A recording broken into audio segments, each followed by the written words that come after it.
नमस्कार साथियों, स्वागत है आप सभी का गोल्डी ऑनलाइन क्लासेज में। मैं हूं मिथिलेश कुमार। आज हम लोग बिहार बोर्ड SCRT की क्लास 9th की पुस्तक है लोकतांत्रिक राजनीति भाग 1 है, ठीक है। तो इसका हमने फर्स्ट चैप्टर का वीडियो बना दिया है। आज हम लोग सेकंड चैप्टर के MCQs ठीक करेंगे। और कल थोड़ा मेरा तबीयत वीक हो जाने के कारण कल का वीडियो नहीं आ पाया 26 तारीख का। और 25 को सबने लोकतंत्र के लिए वोट दिया होगा। आशा करता हूं कि आप लोग लोकतंत्र के भलाई के लिए वोट दिए होंगे। धर्म, जाति, पात और व्यक्तिगत स्वार्थ से उठकर आप सभी ने वोट किया होगा। ये एक स्टूडेंट का मोटिव होता है, ठीक है ना। तो आइए हम लोग देखते हैं। इसमें आपको टोटल 6 चैप्टर है। तो एक चैप्टर हम लोकतंत्र का क्रमिक विकास कंप्लीट किए हैं। आज हम लोकतंत्र क्यों, क्या और क्यों, यानी लोकतंत्र क्यों मतलब चाहिए और क्या है, यानी लोकतंत्र क्यों चाहिए और क्या है, और इसका विकास कैसे हुआ, और इसका तर्क वितर्क यानी इसका नकारात्मक पक्ष और इसका सकारात्मक पक्ष दोनों इस चैप्टर में दिया हुआ है। यानी कि लोकतंत्र क्यों मतलब क्यों इतना जल्दी इसको अपना रहे हैं, कि इसका खासियत क्या है। राजतंत्र को क्यों लोग दूर किए, तानाशाही को क्यों लोग दूर किए, अध्यक्षीय व्यवस्था, संसदात्मक व्यवस्था, प्रत्यक्ष लोकतंत्र, अप्रत्यक्ष लोकतंत्र, इन सब का इस चैप्टर में डिटेल है। तो इसका हम PDF डाल देंगे और आप उस PDF को बुक रीड कर लीजिएगा। टेलीग्राम चैनल है गोल्डी ऑनलाइन क्लासेज का, तो उसको आप लोग जाके फॉलो कीजिए। गोल्डी ऑनलाइन क्लासेज का टेलीग्राम चैनल है जिसका लिंक डिस्क्रिप्शन में दिया हुआ है। और इसका PDF डालेंगे तो बुक पढ़ लीजिएगा, और उसके बाद क्वेश्चन जो हम डालेंगे उसको आप लोग टिक लगाइएगा, ठीक है ना। तो चैनल पर नए हैं तो चैनल को सब्सक्राइब कर लीजिए, बेल आइकन को प्रेस कर दीजिए, अपने दोस्तों को शेयर कीजिए और अपना फीडबैक कमेंट के रूप में ज़रूर दीजिएगा। प्लीज़ याद करके, फीडबैक आप लोग नहीं देते हैं कमेंट में। तो कैसा लगा वीडियो, इसमें क्या सुधार चाहिए, इस चीज़ को आप लोग कमेंट बॉक्स में प्लीज़ हम्बल रिक्वेस्ट है ज़रूर दीजिएगा, और लाइक ज़रूर कीजिएगा। तो इस बुक का PDF है, आप कम से कम उस PDF को 2 बार पढ़िएगा, कम से कम 2 बार। और जितना बार आप पढ़िएगा ना, उतना बार आपको कुछ नया चीज़ सोचने को मिलेगा। तो चलिए, पहला प्रश्न है, इनमें से कौन लोकतंत्र के लिए आवश्यक नहीं है। तो हम लोग आवश्यक पढ़ेंगे, यानी कि लोकतंत्र के लिए कौन अच्छा चीज़ है। तो लोगों द्वारा चुनी हुई सरकार लोकतंत्र के लिए आवश्यक है। चुनाव निष्पक्ष और स्वतंत्र होना चाहिए, ये भी ज़रूरी है। न्यायालय पे किसी व्यक्ति का नियंत्रण हो, ये नहीं है। यानी कि लोकतंत्र के विकास में न्यायालय पे किसी का नियंत्रण नहीं होना चाहिए। आई पूछ रहा है इसमें से निगेटिव, तो यही इसका आंसर हो जाएगा। सरकार द्वारा लिए गए फैसलों में लोगों की भागीदारी होती है, बिल्कुल होती है। आप मतदान करके अपने प्रतिनिधि को चुनकर भेजते हैं, और वही प्रतिनिधि जाकर क्या आप सही फैसला लेते हैं। तो एक तरह से देखा जाए तो आप ही ने सही फैसला लिया लोकतंत्र के फैसलों में, ठीक है ना। तो इसका क्वेश्चन आंसर C हो जाएगा। नेक्स्ट क्वेश्चन है, आज दुनिया में सबसे बेहतर शासन किसे माना जाता है। तो देखिए, सैनिक है, कम्युनिस्ट है, राजशाही है, लोकतंत्र है। तो लोकतांत्रिक शासन को सबसे अच्छा माना जाता है। उसके बाद है, लोकतांत्रिक एवं गैर लोकतांत्रिक शासन व्यवस्था में अंतर किस आधार पर किया जाता है। तो देखिए, ये थोड़ा क्वेश्चन डिफिकल्ट है, ध्यान से सुनिएगा। बहुदलीय व्यवस्था के आधार पे लोकतांत्रिक और गैर लोकतांत्रिक में बात हम लोग कर रहे हैं, ठीक है ना। आप बुक पढ़िएगा तो थोड़ा सा डिटेल समझ में आएगा, लेकिन हम बता देते हैं। समय सीमा के अंदर चुनाव होने के आधार पर, सरकार के निर्णय की प्रक्रिया के आधार पर। तो इसका आंसर तो देख लीजिए, मतदान के अधिकार के आधार पर होता है। देखिए, गैर लोकतांत्रिक है, उसमें भी बहुदलीय होगा, उसमें भी समय के अंदर चुनाव होता है, उसमें भी सरकार के निर्णय की प्रक्रिया होती है, ठीक है ना। कम्युनिस्ट में भी वैसा ही होता है, राजशाही में भी वैसा होता है, ठीक है ना। तो इनमें ही सब होता है, लेकिन जो मतदान का अधिकार होता है वो गैर लोकतंत्र और लोकतंत्र में ही अंतर करता है। क्या है कि मतदान का लोकतंत्र में होता है, सभी को मतदान देने का अधिकार है, ठीक है ना। तो एक क्वेश्चन बनता है, 61वां संविधान संशोधन 1989 में सार्वभौमिक वयस्क मताधिकार लागू किया गया था 18 वर्ष से ऊपर का। तो ये क्वेश्चन आपको TRE 2 में पूछ चुका है, ठीक है ना। तो इसका आंसर हो जाएगा मतदान के आधार पर, यानी कि मत देने का अधिकार हर शासन व्यवस्था में अलग अलग होता है। कम्युनिस्ट में अलग होता है, सैनिक व्यवस्था में तो देने ही नहीं देगा। राजशाही में भी मतदान होता था, लेकिन सबको नहीं होता था। ब्राह्मण लोग को होता था, उच्च वर्गीय लोगों को मत देने का अधिकार होता था। और वही आपको लोकतंत्र है, तो लोकतंत्र में देखते हैं ना, आज आप लोग वोट दिए होंगे 25 तारीख को, तो आप जिस लाइन में खड़ा होंगे तो उसमें एक रिक्शा चलाने वाला से लेके एक सफारी और स्कॉर्पियो में बैठने वाला व्यक्ति भी खड़ा होगा उसी लाइन में। और वही दोनों आदमी जब रोड पे भेटाएंगे तो एक दूसरा से क्या अलग भेद करेंगे। लेकिन वही जब चुनाव में वोट देने गए थे तो एक के लाइन में खड़ा होकर आगे पीछे वोट दिए। तो यही इस चीज़ को डिफाइन करता है, ठीक है ना, कि लोक मतदान का अधिकार सबको बराबर है। नेक्स्ट क्वेश्चन है, लोकतंत्र में शासन कौन करते हैं? जनता, सैनिक, न्यायाधीश या चुनाव आयोग? तो जनता ही शासन करते हैं, क्या है कि आप अपना प्रतिनिधि चुनकर भेजते हैं एमएलए और एमपी के रूप में, ठीक है ना, एमएलए और एमपी के रूप में, यानी कि विधानसभा राज्य में आप एमएलए चुनकर भेजते हैं विधायक, और लोकसभा सेंट्रल गवर्नमेंट में एमपी यानी सांसद चुनकर भेजते हैं। अब वही सांसद जाकर फैसला लेते हैं। अगर आप नहीं चुनिएगा तो जाएगा लो, नहीं जाएगा लो, तो एक लक्ष्य से आप ही ना भेजे, तो आप ही लोकतंत्र का मेन रीढ़ है, जनता, ठीक है ना। संविधान सबसे बड़ा जनता है। सैनिक शासन में शासन की जिम्मेवारी किसके हाथ में होती है? तो सेना या फौज के हाथ में होती है। नेक्स्ट क्वेश्चन है, वर्ष 2005 में बिहार विधानसभा के चुनाव में अनीता ने अपने माता पिता के साथ वोट देने गई, लेकिन अनीता को वोट देने से रोक दिया गया। कहा गया कि उसकी उम्र अभी वोट देने की नहीं है। आप हमें बताइए कि भारत में वोट देने की न्यूनतम आयु कितनी है? 18 वर्ष है, ठीक है। आई कब से लागू हुआ है? 61वां संविधान संशोधन 1989 से लागू हुआ था, ठीक है ना। और चुनाव आयोग 30 सदस्यीय बन गया था, ठीक है। आगे देखिए, पहले चुनाव आयोग में एक ही आदमी होता था 1989 से पहले, अब 3 आदमी से 4 आदमी बढ़ गया है। लो यहाँ आपके सामने कुछ इसलिए बढ़ाया गया क्योंकि 18 वर्ष के बाद नीचे हो गया तो और लोग बढ़ न गया होगा वोट देने वाला। तो सबका जिम्मेवारी यानी कि रख रखाव, मतदान, वोटर लिस्ट बनाना और भी बहुत सारी प्रक्रिया होती है, इसको करने के लिए एक आदमी नहीं करेगा, इसलिए बढ़ा दिया गया। यहाँ आपके सामने कुछ शासन पर व्यवस्था का प्रारूप है, उनके सामने देशों यानी मैच करना है। लोकतांत्रिक शासन भारत में है, सैनिक शासन म्यांमार बर्मा में अभी भी है, कम्युनिस्ट शासन चीन में और राजशाही शासन भूटान में है। नेक्स्ट है, आगे देखिए, पार्टी का जिस पार्टी का है उसका चुनाव चिन्ह पे लगाना है। पंजा छाप कांग्रेस पार्टी, कमल छाप भारतीय जनता पार्टी, लालटेन छाप राष्ट्रीय जनता दल और तीर छाप जनता दल यूनाइटेड। तो चलिए, पुस्तक में इतना ही प्रश्न दिया हुआ है, अब हम लोग कुछ एक्स्ट्रा प्रश्न देखते हैं। वीडियो को स्किप मत कीजिएगा, ठीक है ना। इससे बुक लेकर अगर पढ़िएगा तो इतना ही प्रश्न मिलेगा। हम कुछ एक्स्ट्रा कराते हैं तो उसमें अगर क्वेश्चन रिपीट करता है तो समझिए आपका रिवीजन भी हो जाता है इसी वीडियो में। तो वीडियो 17 से या 18 या 20 मिनट के लगभग जाएगा। तो 20 मिनट अब अपना लाइफ का कीमती समय दे दीजिएगा, तभी तो जॉब लगेगा। जब 20 मिनट आप नहीं दीजिएगा तो सोचिएगा हमको जीवन भर जॉब मतलब बढ़िया लाइफ का कैसे होगा। तो यही चीज़ है, एक रेडी चलाने वाला, रिक्शा चलाने वाला देखते हैं दिन भर गर्मी धूप कुछ नहीं समझता है। चाहे कोई भी और व्यवसाय करने वाला, काम सब अच्छा है, लेकिन अच्छा लाइफ बेहतर करना है तो थोड़ा सा बेहतर सोचना पड़ेगा।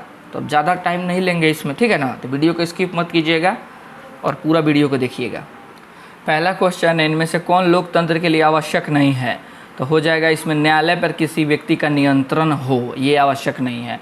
आज दुनिया में सबसे बेहतर शासन किसे माना जाता है? तो हो जाएगा लोकतांत्रिक शासन व्यवस्था को। बुक का रिपीट किया है। नेक्स्ट क्वेश्चन है, इनमें से कौन सा तर्क ऐसा है जो लोकतंत्र की धारणा से मेल नहीं खाता है?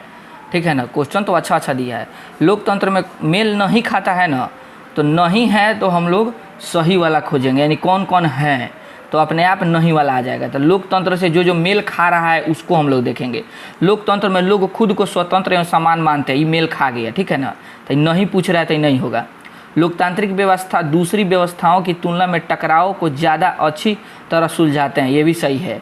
लोकतांत्रिक सरकारें लोगों के प्रति उत्तरदायी नहीं होती हैं। उसके बाद लोकतांत्रिक देश अन्य शासन प्रणाली वाली दूसरों देशों की तुलना में ज़्यादा समृद्ध है, ये सही है। यानी कि क्वेश्चन ए, बी और डी लोकतंत्र से मेल खाते हैं, लेकिन सी ऑप्शन है जो लोकतंत्र से मेल नहीं खाता है, ठीक है ना। नेक्स्ट क्वेश्चन, इनमें से कौन सा ऐसा कारक है जिसे लोकतंत्र के लिए शुभ नहीं माना जा सकता है?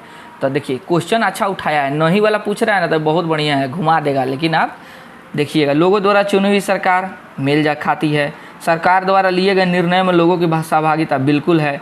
न्यायालय पर किसी व्यक्ति विशेष का नियंत्रण ही नहीं होना चाहिए। न्यायालय है स्वतंत्र और निष्पक्ष न्यायालय व्यवस्था है, और एक हरी न्यायालय व्यवस्था है, पिरामिड के अनुसार है, समझे। पिरामिड का जो कोण होता है ना, सबसे ऊपर सुप्रीम कोर्ट, उसके बाद हाई कोर्ट और उसके बाद अधीनस्थ न्यायालय है। नेक्स्ट क्वेश्चन है, निम्नलिखित सूचनाओं के आधार पर लोकतांत्रिक शासन की पहचान कीजिए। संसद सेना की अनुमति के बिना सेना के संबंध में कोई कानून नहीं बना सकती है। बताइए, ये ऐसा थोड़ी होगा। संसद न्यायपालिका की शक्तियों को सीमित करने का कानून बना सकती है। देश के नेता पड़ोसी राज्यों की अनुमति के बिना किसी दूसरे राज्य से संधि अथवा समझौता नहीं कर सकते हैं। देश के समस्त आर्थिक निर्णय केंद्रीय बैंक के अधिकारी करते हैं, जिन्हें बदलने का अधिकार मंत्री अथवा राष्ट्रपति को नहीं है। बात ऐसा थोड़ी होगा। लोकतांत्रिक शासन का पहचान करना है तो देखिए ये वाला होगा। संसद न्यायपालिका की शक्ति को सीमित करने का कानून बना सकती है, ये सही होगा। अब सेना के संबंध में कोई कानून थोड़ी संसद बना सकता है, बिल्कुल बनाएगा। देश के नेता पड़ोसी राज्य की अनुमति के बिना किसी दूसरे राज्य से संधि अथवा समझौता नहीं कर सकते, ये भाई करेगा संसद। भाई केंद्रीय शासन व्यवस्था है, एक देखिए संघात्मक व्यवस्था है जो कनाडा से लिया गया है, संघीय प्रणाली है। तो यहाँ केंद्र को मजबूत बनाया गया है और राज्य को थोड़ा सा डाउन बनाया गया है, और अर्ध संघात्मक इसको माना जाएगा। व्यवहारिक रूप से संघात्मक है लेकिन आंतरिक रूप से एकात्मक है, ठीक है ना। तो यहाँ संसद ही सर्वोच्च है भारत में, बाकी सब सही है। बाकी सब ही गलत दिया हुआ है, एगो खाली बी सही है। निम्नलिखित में से कौन सा वक्तव्य लोकतंत्र के पक्ष में सर्वोत्तम है? लोकतंत्र में लोग स्वयं को स्वतंत्र मानते हैं, सही है। लोकतांत्रिक व्यवस्था अन्य व्यवस्थाओं की तुलना में सामाजिक मतभेदों को ज़्यादा अच्छी तरह समझाती है, यो सही है। लोकतंत्र में प्रशासन जनता के प्रति अधिक उत्तरदायी होता है, यो सही है। उसके बाद लोकतंत्र और समृद्धि एक साथ चलता है। यहाँ पे हमको क्या पूछ रहा है? इन सब में सर्वोत्तम, सब ठीक ठाक है लोकतंत्र के लिए, सही है बिल्कुल, लेकिन सबसे सर्वोत्तम पूछ रहा है तो ये बी नंबर ऑप्शन होगा। कौन होगा? बी होगा। लोकतांत्रिक व्यवस्था अन्य व्यवस्थाओं की तुलना में सामाजिक मतभेदों को ज़्यादा अच्छी तरह सुलझाती है, ठीक है। नेक्स्ट क्वेश्चन है, लोकतांत्रिक और गैर लोकतांत्रिक शासन व्यवस्था में अंतर किस आधार पर किया जा सकता है? तो ये क्वेश्चन बुक का है। समय सीमा के अंदर चुनाव होने के आधार पर, मतदान के अधिकार के आधार पर, बहुदलीय व्यवस्था के आधार पर, सरकार के निर्णय की प्रक्रिया के आधार पर। तो इसका आंसर ऑप्शन ए होगा, मतदान के आधार पर किया जाएगा, ठीक है ना। चुनाव वाला नहीं होगा, गलत आंसर टिक हो गया। इसका होगा ऑप्शन ए होगा, मतदान के अधिकार के आधार पर। इसको हम डिटेल में फर्स्ट बता दिए हैं, ठीक है ना। तो बहुदलीय व्यवस्था नहीं होगा। समय सीमा के अंदर चुनाव होने के सब शासन व्यवस्था चुनाव करवाता है, ठीक है ना, लेकिन मत देने का अधिकार सब ज़्यादा नहीं देता है। लोकतंत्र में शासन कौन करते हैं? तो ये हो जाएगा जनता करते हैं। इनमें से कौन सी शासन प्रणाली विश्व में सर्वोत्तम है? तो हो जाएगा, इनमें से कौन सी शासन प्रणाली विश्व में सबसे अच्छी होती है? तो देखिए इसका आंसर इसमें कम नहीं दिया हुआ है, ऑप्शन एगो डिलीट हो गया है। इसे सेव करते समय कभी कभी नहीं होता है, टाइपिंग करने में इधर से उधर हो जाता है। तो इसको सही आप लोग लोकतंत्र होगा, इसमें ऑप्शन लोकतंत्र नहीं दिया है, ठीक है ना। तो इसका सबसे अच्छा होगा लोकतांत्रिक शासन प्रणाली। इन तीनों में देखा जाए तो इन तीनों में कौन नहीं होगा, ठीक है ना। नेक्स्ट क्वेश्चन है, लोकतांत्रिक पद्धति की सरकार में शासन की बागडोर किनके हाथों में होती है? तो जनता के हाथ में होती है, ठीक है ना, बाकी किसी के हाथ में। जनता चाहेगी एक बार मतलब बढ़िया से सरकार को वोट दे के पलट देगी, तो न्यायाधीश निर्वाचन सैनिक ताकते रह जाएगा लो, ठीक है ना। तो जनता ही सर्वोच्च होती है, जनता से बड़ा कोई नहीं होता है। फ्रांस की क्रांति पढ़े होंगे, अमेरिकी स्वतंत्रता संग्राम पढ़े होंगे आप लोग, रूस की क्रांति पढ़े होंगे 9th क्लास में, तो आप देखा ही होगा जनता का पावर कितना होता है। चाहे वर्तमान में बिहार में जो राष्ट्रीय आंदोलन होता है, हम लोग भारतीय राष्ट्रीय आंदोलन में देखे होंगे कि जनता का पावर कितना होता है। भारत में विधानमंडलों में किसके लिए स्थान आरक्षित हैं? तो महिलाओं के लिए, पिछड़ी जातियों के लिए, अनुसूचित जाति जनजातियों के लिए, विकलांगों के लिए। तो इसमें महिलाओं के लिए होगा, ठीक है ना। नेक्स्ट क्वेश्चन है, इनमें किस कथन को आप लोकतांत्रिक मानते हैं? यानी कि लोकतंत्र के पक्ष ढूंढना है कि लोकतंत्र के लिए कौन अच्छा है, ठीक है ना। ध्यान से पढ़िएगा। एक शिक्षक छात्र से कक्षा में इस प्रकार बार बार प्रश्न पूछकर मेरा ध्यान, मतलब एक शिक्षक छात्र से कक्षा में बोलता है कि इस प्रकार बार बार प्रश्न पूछकर मेरा ध्यान मत बटाओ। ध्यान से सुनिएगा। फिर एक पिता अपने पुत्री से कहता है, तुम्हारी शादी के बारे में तुमसे राय विचार करना मुझे उचित नहीं जान पड़ता। ध्यान से इसको भी देखिएगा। एक कर्मचारी अपने अधिकारियों से हमारे काम करने के घंटे, मतलब कर्मचारी अधिकारियों से कहता है कि हमारे काम करने के घंटे कानून के अनुसार कम किए जाने चाहिए। एक नेता सरकार के समक्ष अपनी मांग रखते हुए हड़ताल पर पाबंदी लगाने के लिए देश में पुनः आपातकाल लागू करना चाहिए। यानी कि एक नेता सरकार के समक्ष अपनी मांग रखते हुए कहता है कि हड़ताल पर पाबंदी लगाने के लिए देश में पुनः आपातकाल लागू करना चाहिए, तो ये लोकतंत्र के पक्ष में नहीं है, ठीक है ना। उसके बाद ये भी पिता पुत्री से बिना, आज के युग में लोकतंत्र का मतलब हुआ कि राय जानना, ठीक है ना, मतलब किसी पे दबाव नहीं देना किसी चीज़ को, सबको अभिव्यक्ति की आज़ादी है, बोलने की आज़ादी है, स्वतंत्रता। देखिए संविधान में हमारे प्रस्तावना में 3 तरह का न्याय दिया गया है और 5 प्रकार का स्वतंत्रता दिया गया है, 2 प्रकार का समता दिया गया है कि नहीं।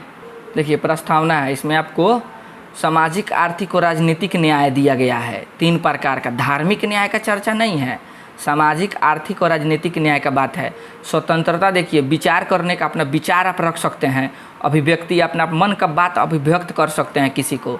विश्वास, आप विश्वास करने का है। धर्म, आप अपने धर्म को निष्पक्ष मान सकते हैं। और उपासना स्वतंत्र दिया गया 1 2 3 4 5।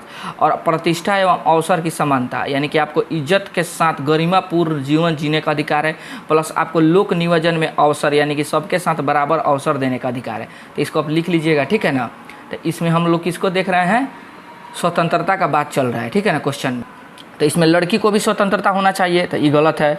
शिक्षक प्रश्न बार बार टीचर से प्रश्न पूछेगा स्टूडेंट, तो आपको उगताना नहीं है, तो ये भी सही, ये गलत है। इसमें उगता गया है टीचर, पिता भी थोप रहा है, अपना विचार थोप रहा है अपनी बेटी पे, ये गलत है। लेकिन कर्मचारी अपना हक का बात कर रहा है कि कम होना चाहिए। कर्मचारी बोल रहा है अधिकारी से कि हमारे काम करने का घंटा कानून के अनुसार कम कीजिए, ये लोकतंत्र के पक्ष में है, ठीक है ना। अब्राहम लिंकन किस देश के राष्ट्रपति थे, तो अमेरिका के थे। लोकतांत्रिक और गैर लोकतांत्रिक शासन व्यवस्था में अंतर किस आधार पर किया जा सकता है, तो मतदान के अधिकार के आधार पर किया जा सकता है। इस चीज़ पर बुक का है, ध्यान से देखिएगा। क्वेश्चन पढ़िए आप, क्वेश्चन देखिए पढ़िएगा, ठीक है ना। वीडियो रोक दीजिएगा, पढ़िएगा। हमारे बात मतलब हम तो बोलबे करेंगे, थोड़ा सा डिस्टर्ब हो रहा होगा कान में, लेकिन आप या तो मेरे बात को सुनिए, नहीं तो आप वीडियो रोक दीजिएगा। जैसे हम प्रश्न आ रहा है तो वीडियो को रोक के खुद से एक बार प्रश्न को पढ़ लीजिएगा, तब वीडियो ऑन कीजिएगा, ठीक है ना। किसी निर्वाचन क्षेत्र के कुछ गांव में पेयजल उपलब्ध कराने की कोई व्यवस्था सरकार द्वारा नहीं की गई है। सरकार का ध्यान आकृष्ट कराने के लिए उन गांवों के लोगों द्वारा कई तरीकों पर विचार किया गया। इनमें से कौन सा तरीका अलोकतांत्रिक है, यानी कि कौन सा तरीका गैर लोकतांत्रिक है, ठीक है ना। अदालत में पानी को अपने जीवन का अधिकार का हिस्सा बताते हुए मुकदमा दायर करना, चुनाव का बहिष्कार कर सभी दलों पर ध्यान आकृष्ट करना, सरकारी अधिकारियों को घूस देना, सरकारी नीतियों के विरुद्ध जनसभाएं करना। तो ऑप्शन सी होगा गैर लोकतांत्रिक, यानी आप घूस नहीं ना दे सकते हैं, ठीक है ना। नेक्स्ट क्वेश्चन है, सैनिक शासन में शासन की जिम्मेदारी किसके हाथ में होती है, तो सेना या फौज के हाथ में। तो ये बुक वाला प्रश्न है 2005 वाला, जन उसको वोट देना नहीं दिया गया था, तो पूछ रहा है कि वोट देने की न्यूनतम आयु कितनी है, तो 18 वर्ष है, ठीक है ना। निम्नलिखित में से किस शासन व्यवस्था में शासन का आधार जनता को है, तो हो जाएगा लोकतांत्रिक शासन व्यवस्था में। लेकिन प्राचीन काल में भी लोकतंत्र देखने को मिलता है, वज्जी में है। हम 10 को बताए थे पिछला वीडियो में, 10 को ऐसा गणराज्य था जिसमें लोग गणतंत्र के आधार पर चुनाव होता था, लेकिन सबसे उसमें शक्तिशाली कौन था, लिच्छवी के वज्जी थे, वज्जी के लिच्छवी थे, ठीक है ना। नेक्स्ट क्वेश्चन है, निम्नलिखित में किस देश में सैनिक तरह तख्ता पलटकर शासन स्थापित करने के उदाहरण मिलते हैं, तो इसमें हो जाएगा आपको पाकिस्तान में मिलता है सैनिक द्वारा, ठीक है ना। नेपाल और श्रीलंका में नहीं। लेकिन नेपाल और श्रीलंका में संविधान को चुनौती दिया गया है, याद रखिएगा। संविधान कितना बार पलटाया है, बदलाया है, लेकिन सैनिक तख्ता पलट पाकिस्तान और म्यांमार में होता है। निम्नलिखित में से किस देश में प्राचीन समय में लोकतांत्रिक प्रचलन नहीं था, तो इसी में नहीं था, नेपाल में नहीं था, रोम, चीन और भारत में था। वर्तमान समय प्रत्यक्ष लोकतंत्र किस देश में देखने को मिलता है, तो हो जाएगा स्विट्जरलैंड में। और हमारे भारत में जो पंचायती राज व्यवस्था है ना, उसमें प्रत्यक्ष लोकतंत्र देखने को मिलता है, ठीक है ना। लेकिन भारत में ऐसे पूछा जाए कैसी लोकतांत्रिक व्यवस्था है, तो अप्रत्यक्ष लोकतंत्र व्यवस्था है भारत में, ठीक है ना, अप्रत्यक्ष है। और उसमें है पंचायती राज व्यवस्था में भारत में प्रत्यक्ष लोकतंत्र है। और स्विट्जरलैंड एक देश है जिसमें प्रत्यक्ष लोकतंत्र है। ध्यान से मेरी बात को सुनिएगा, ठीक है ना।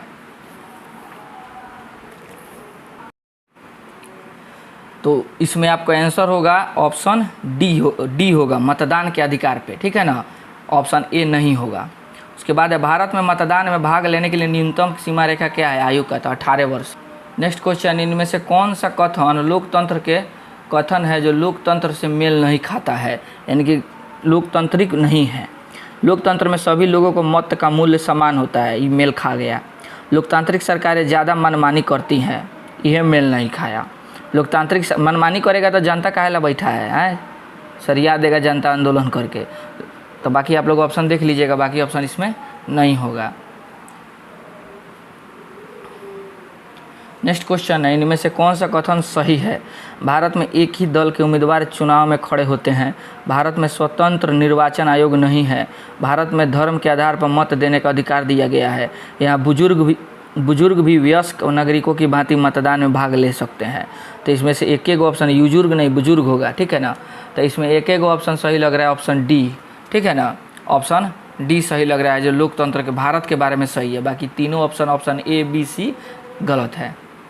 नेक्स्ट क्वेश्चन है, लोकतंत्र में किसी समस्या के समाधान हेतु निम्नलिखित में से किसकी भूमिका सर्वाधिक महत्वपूर्ण होती है? सत्तारूढ़ दल की, सही बात है। मीडिया की या विपक्षी दल की, इनमें से सब होगा, ठीक है ना। नेक्स्ट क्वेश्चन है, निम्नलिखित में से कौन प्रत्यक्ष लोकतंत्र का साधन नहीं है? तो नकारात्मक मत देना, प्रारंभिक सभा, लोक निर्णय या लोकमत संग्रह। तो प्रत्यक्ष लोकतंत्र का साधन है, खोजना है। तो प्रारंभिक सभा है, लोक निर्माण है और लोकमत संग्रह है, ठीक है ना। लेकिन नकारात्मक मत देना ये नहीं है, ठीक है ना। लोकतंत्र में शासन कौन करते हैं? तो जनता। पिनासे ने किस देश में सैनिक तानाशाही की स्थापना किया था? तो चिली में किया था। चलिए एक क्वेश्चन थोड़ा सा आगे ये हम पढ़ा दिए हैं, 28 क्वेश्चन देखते हैं। इनमें कौन सा कथन सही है? लोकतंत्र में सरकार पर नियंत्रण नहीं होता है और सरकार हर फैसले अपनी इच्छा अनुसार करती है। या कोई आवश्यक नहीं है कि लोकतंत्र में स्वतंत्र न्यायपालिका हो।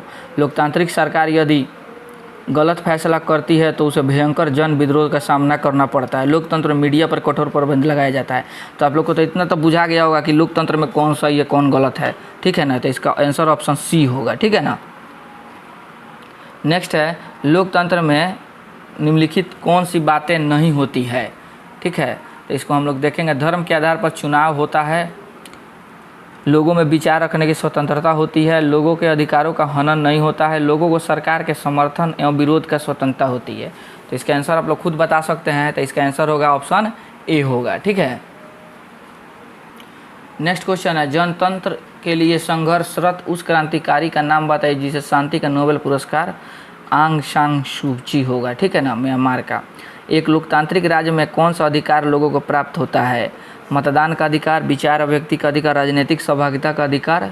ऑप्शन डी होगा, सभी होगा। लोकतंत्र की कौन सी विशेषता नहीं मानी जा सकती है? तो हो जाएगा स्वतंत्र एवं निष्पक्ष निर्वाचन माना जाएगा, मतदान का अधिकार माना जाएगा, बुद्धिमान एवं मूर्खों के मत के मूल्य में विभिन्नता ये नहीं माना जाएगा, सार्वभौमिक बेशकम अधिकार ये माना जाएगा, ठीक है ना। तो ये ऑप्शन सी नहीं होगा इसका 35 का। इनमें से कौन सा कदम अलोकतांत्रिक कहा जाएगा?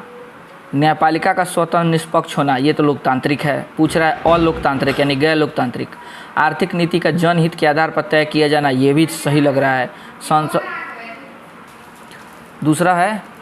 तीसरा है संसद द्वारा पारित कानून की असंवैधानिकता की जांच का आधारित कर सकता है। संसद के द्वारा कोई भी कानून आएगा तो उसको न्यायालय जांच करके अघोषित कर सकता है। विदेश नीति के निर्धारण में दूसरे देशों का हस्तक्षेप किया जाना, ये नहीं होगा, ये गैर लोकतांत्रिक हो जाएगा, ठीक है ना। उसके बाद पाकिस्तान में जनरल परवेज मुशर्रफ ने किस वर्ष सैनिक तख्तापलट द्वारा शासन की बागडोर संभाला था? तो 1999 में किया था, जिसमें नवाब शरीफ उस समय प्रधानमंत्री थे, ठीक है ना। आई कारगिल पे हमला कर दिया था सब, ठीक है, लेकिन आपको प्रधानमंत्री को पता नहीं था कि कारगिल पे हमला किया गया, उसको अंधेरे में उनको रखा गया था। निम्नलिखित में से कौन सा ऐसा देश है जहां औरतों को वोट देने का अधिकार भी नहीं है? तो हो जाएगा सऊदी अरब होगा, ठीक है ना। लेकिन 2000 देखिए उदाहरण के लिए सऊदी अरब में महिलाओं को वोट देने का अधिकार नहीं है तथा फिजी के मूल निवासियों के वोट का महत्व भारतीय मूल के फिजी नागरिकों को वोट से ज़्यादा है, ठीक है ना। अब वेटिकन सिटी में भी नहीं है, ठीक है ना।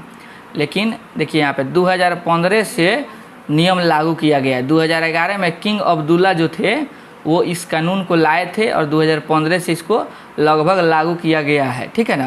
तो इस चीज़ को आप लोग ध्यान से देख लीजिएगा। लेकिन जब क्वेश्चन पूछेगा तो वर्तमान बुक के अनुसार पूछेगा, तो बुक में जो दिया गया है उसको आप लोग लिखेंगे। अब वो अगर बोलेगा कि वर्तमान में, तब इस चीज़ को देखा जाएगा, नहीं पूछेगा, वर्तमान शब्द का यूज नहीं करेगा, तो आप लोग बुक में जो दिया हुआ है उसके अनुसार आंसर टिक करेंगे। जो डेटा, जो वर्तमान में जो डेटा है, तो क्वेश्चन को ढंग से पढ़ के क्वेश्चन में क्या पूछ रहा है। पिछले टीयर 2 में एक प्रश्न पूछा था कि पूछ दिया था कि मूल संविधान में कुल कितने मौलिक अधिकार दिए गए हैं। तो बहुत लोग याद किया था 6 गो मौलिक अधिकार, लेकिन मूल में तो 7 गो न है। और टीयर 2 में बुके से पूछा था। आइए दिखाते हैं आपको। देखिए यहाँ पे सरकारी स्कूल की किताब है बिहार बोर्ड का। संविधान द्वारा इस प्रकार 7 मौलिक अधिकार प्रदान किए गए थे, लेकिन अब संपत्ति का अधिकार को हटा दिया गया था 6वें संविधान सन 2002 द्वारा, और आर्टिकल 300 में क में डाल दिया गया इसको, ठीक है ना। तो ये पूछ दिया था 7 गो मौलिक। लोग समझ गया, बहुत सारे मेरे मित्र थे, लास्ट में बहस कर लिए हमसे। तो हम बोले कि भाई आपको जब हिंदी में नहीं समझ में आता है तो आप उसका इंग्लिश वर्जन जाके पढ़िए। हिंदी में क्वेश्चन देखिए, इंग्लिश से हिंदी क्वेश्चन बनता है, ट्रांसलेट होता है सिविल सर्विस के एग्जाम में। तो आपको हिंदी में डाउट हो ना, तो आप इंग्लिश वर्जन जाके पढ़िएगा। इस बात को आप लोग क्वेश्चन बनाते समय देखिएगा। तो हमें भी थोड़ा डाउट हो गया, लेकिन हम जाके उसमें देखे तो उसमें मेन में पूछा था, तो हम 7 मारे, मेरा आंसर सही हो गया। नेक्स्ट क्वेश्चन है, जिम्बाब्वे के अल्पसंख्यक गोरों के शासन से कब मुक्ति मिली थी? तो 1980 में। ये क्वेश्चन टीयर 2 में साफ ऐसे ही पूछा हुआ था। वो पूछा था कि जिम्बाब्वे के लोगों को गोरा नहीं दिया था, कब स्वतंत्र हुए थे, ऐसा क्वेश्चन पूछा हुआ था। तो 1980 एकदम क्वेश्चन समझिए, हुआ उठा के इसमें सेट हो गया है, ठीक है ना। आधुनिक काल में विश्व में सबसे अच्छा शासन व्यवस्था किसे माना जाता है? तो हो जाएगा आपको लोकतंत्र को माना जाता है। इनमें से कौन सा कारक लोकतंत्र का दोष नहीं है? तो हो जाएगा जनमत पर आधारित शासन व्यवस्था लोकतंत्र का दोष नहीं है, बाकी तीनों लोकतंत्र का दोष है। नेक्स्ट क्वेश्चन है, लोकतांत्रिक शासन का एक ऐसा रूप है जिसमें शासकों का चुनाव कौन करता है? लोग करते हैं। लोकतंत्र का प्रधान अवगुण क्या है? तो जिसकी लाठी उसकी भैंस, ठीक है ना। माने जो जीता वही कानून बनाएगा, जो जीत के जाएगा वही शासन करेगा। लोकतंत्र का यही अवगुण एक माना जा सकता है। इनमें से किस प्रकार की शासन व्यवस्था को मूर्खों का सरकार कहा जाता है? तो लोकतांत्रिक शासन व्यवस्था में क्या है कि जो चुन के जाते हैं ना, तो उनका जो अर्हता या योग्यता जो लिखा गया है संविधान में, तो उसमें शिक्षा का बारे में तो उनको चर्चा नहीं किया गया है कि हाँ कोई भी सांसद या एमपी या एमएलए कोई चुन के जाएगा तो उसको कम से कम मैट्रिक इंटर पढ़ा होना चाहिए। इस तरह एजुकेशनल कुछ भी उसमें नहीं दिया गया है, इसीलिए लोग बोलता है मूर्खों का शासन है। अपना अपना विचार है, ठीक है ना। नेक्स्ट क्वेश्चन है, मैक्सिको को आज़ादी का वर्ष है 1930। बिहार के गांव में विद्यालय नहीं है, वहाँ के लोगों ने आपसी बैठक और निम्नलिखित निर्णय लिए, इनमें से किस निर्णय को आप अलोकतांत्रिक मानते हैं? ध्यान से ऐसा क्वेश्चन पूछेगा। सरकार के विरुद्ध जनसभाएं करना, अपने गांव में आए सरकारी अधिकारियों को बंधक बनाया जाए और उन्हें प्रताड़ित किया जाए, ये गलत है, ठीक है ना। ये नियम सही नहीं है। शिक्षा पाने का अधिकार के विकरी सही है। अगले चुनाव में मतदान का बहिष्कार किया जाए, कि आप कर सकते हैं। अभी मतदान का हुआ है, इसमें बहुत बहिष्कार किया गया है। लोकतंत्र में किसका विकास नहीं हो पाता है? तो हो जाएगा भ्रष्टाचार का विकास नहीं हो पाता है। चलिए आज का इतना लास्ट क्वेश्चन है 48-39। निम्नलिखित में से कौन लोकतंत्र का दोष है? तो बहुमत की तानाशाही। बात सही है। दलीय व्यवस्था ठीक है। अगर बहुमत ज़्यादा आ जाएगा किसी भी पार्टी को तो वो बहुत जल्दी निर्णय ले लेगा, आपके खिलाफ भी निर्णय ले सकता है। और अभी ऐसा माहौल बना हुआ है भारतीय लोकतंत्र में, ऐसा बहुत सारे लोग कह रहे हैं, चाहे आप देख भी सकते हैं कि लोकतंत्र का मतलब ये है कि 5 साल में शासन को बदल दिया जाए, 5 या 1 या 2 टर्म में शासन को बदल दिया जाए। अगर लगातार आप रखिएगा किसी को तो तानाशाही आ ही जाएगा। लोकतंत्र का मतलब आप शासन लगाए हैं ना, आदमिया तो नहीं ना बदला है। जो तानाशाही जो राजशाही जो व्यक्ति करता था वही डीएनए का आदमी आज भी है। तो सिस्टम बदला है, व्यक्ति नहीं बदला है। ऐसा नहीं है कि लोकतंत्र भी आया नया तो और दूसरा ग्रह का भी लोग आ गया यहाँ पे नया, ऐसा नहीं है। व्यक्ति वही है। अगर ज़्यादा बहुमत आ जाए, ऐसा आप लोग 1975 में जो इंदिरा गांधी की जो आपातकाल लगाई थी उसमें आप लोग देख पाए होंगे। ऐसा कमोबस स्थिति इंदिरा गांधी ने ला दिया था कि हाँ बहुत सारी बुराइयाँ भी हैं इसमें। उस समय देश लोकतंत्र था ही नहीं, तो बहुमत का शासन व्यवस्था था उस समय, उनको पूरा बहुमत से जीती थी, ठीक है ना। लोकतंत्र की सफलता के लिए निम्नलिखित में से कौन आवश्यक नहीं है? ठीक है ना। तो हो जाएगा भ्रष्टाचार को बढ़ावा। आवश्यक नहीं है तो भ्रष्टाचार को बढ़ावा। तो चलिए आज के लिए इतना ही। चैनल पर नए थोड़ा सा वीडियो खिंचा गया है, 49 क्वेश्चन भी है और प्लस उसमें से 10 क्वेश्चन था। तो एक चैप्टर से इतना क्वेश्चन बहुत है, एनफ है, आप कहीं से मत देखिएगा, इसको 3-4 बार वीडियो को देख लीजिएगा। चैनल पर नए हैं तो चैनल को लाइक सब्सक्राइब कीजिए, प्यार दीजिए और अपना फीडबैक ज़रूर दीजिएगा। कोई भी डाउट हो तो Goldie online classes Telegram channel पे आप प्रश्न बेझिझक पूछ सकते हैं। चलिए, थैंक यू, जय हिंद।